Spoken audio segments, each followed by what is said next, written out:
கிறிஸ்துவுக்குள் மிகவும் பிரியமான சகோதர சகோதரிகளே, இயேசு கிறிஸ்துவின் நாமத்தினாலே உங்கள் யாவருக்கும் எனது அன்பின் நல்வாழ்த்துதலையும் வணக்கத்தையும் தெரிவித்துக் கொள்கிறேன்.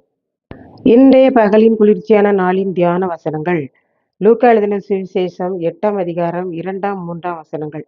அவர் பொல்லாத ஆவிகளையும் வியாதிகளையும் நீக்கி குணமாக்கின சில ஸ்திரீகளும் 7 பிசாசுகள் நீங்கின மகதலேனாள் எண்ணப்பட்ட மரியாளும் ஏரோதின் காரியக்காரனான கூசாவின் மனைவியாகிய யோவன்னாளும் சூசன்னாளும் தங்கள் ஆஸ்திகளால் அவருக்கு ஊழியம் செய்து கொண்டு வந்த மற்ற அநேக ஸ்திரீகளும் அவருடனே இருந்தார்கள்.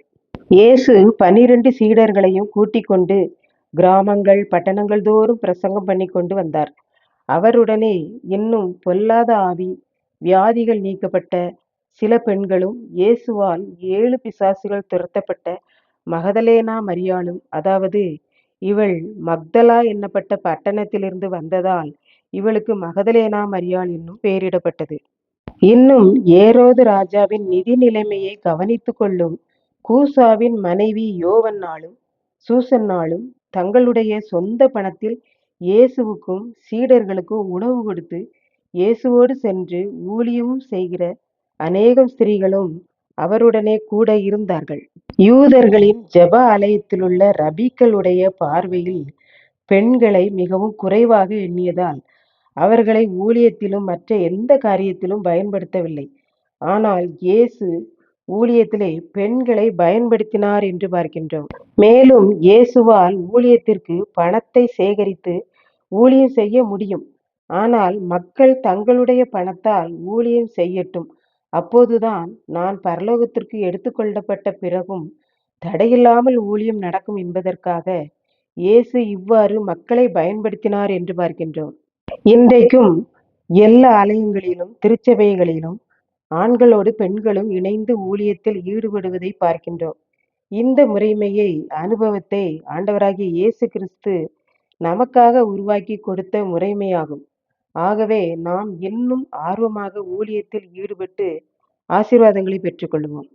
இப்படித்தான் இங்கிலாந்து தேசத்தில் பிறந்த மாற்றுத்திறனாளியான சாரா டக்கர் அம்மையாரும் அவர்களது தோழிகளும் தங்களுடைய பெற்றோர் தங்களுக்கு செய்து வைத்திருந்த நகைகளையெல்லாம் விற்று அந்த பணத்தை இந்தியாவில் உள்ள பெண் பிள்ளைகள் பாடசாலையில் சென்று படித்து அறிவு கண்கள் திறக்கப்படட்டும் என்று தங்களை தியாகம் செய்து உருவாக்கினதுதான் சாரா டக்கர் பெண்கள் மேல்நிலை பள்ளியாகும்.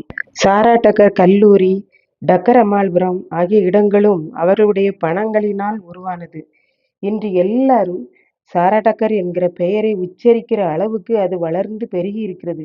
பாருங்கள், பெண்கள் ஊழியத்தில் எவ்வளவு பங்கு வகிக்கிறார்கள் என்று. அன்று இயேசுவோடு இருந்த பெண்களும் இவ்விதமாகத்தான் ஊழியத்திலே ஈடுபட்டிருந்தார்கள் என்று சொல்லி பார்க்கின்றோம். இயேசு தமக்கு தேவையான அனைத்து பணங்களையும் அவரால் உருவாக்க முடியும்.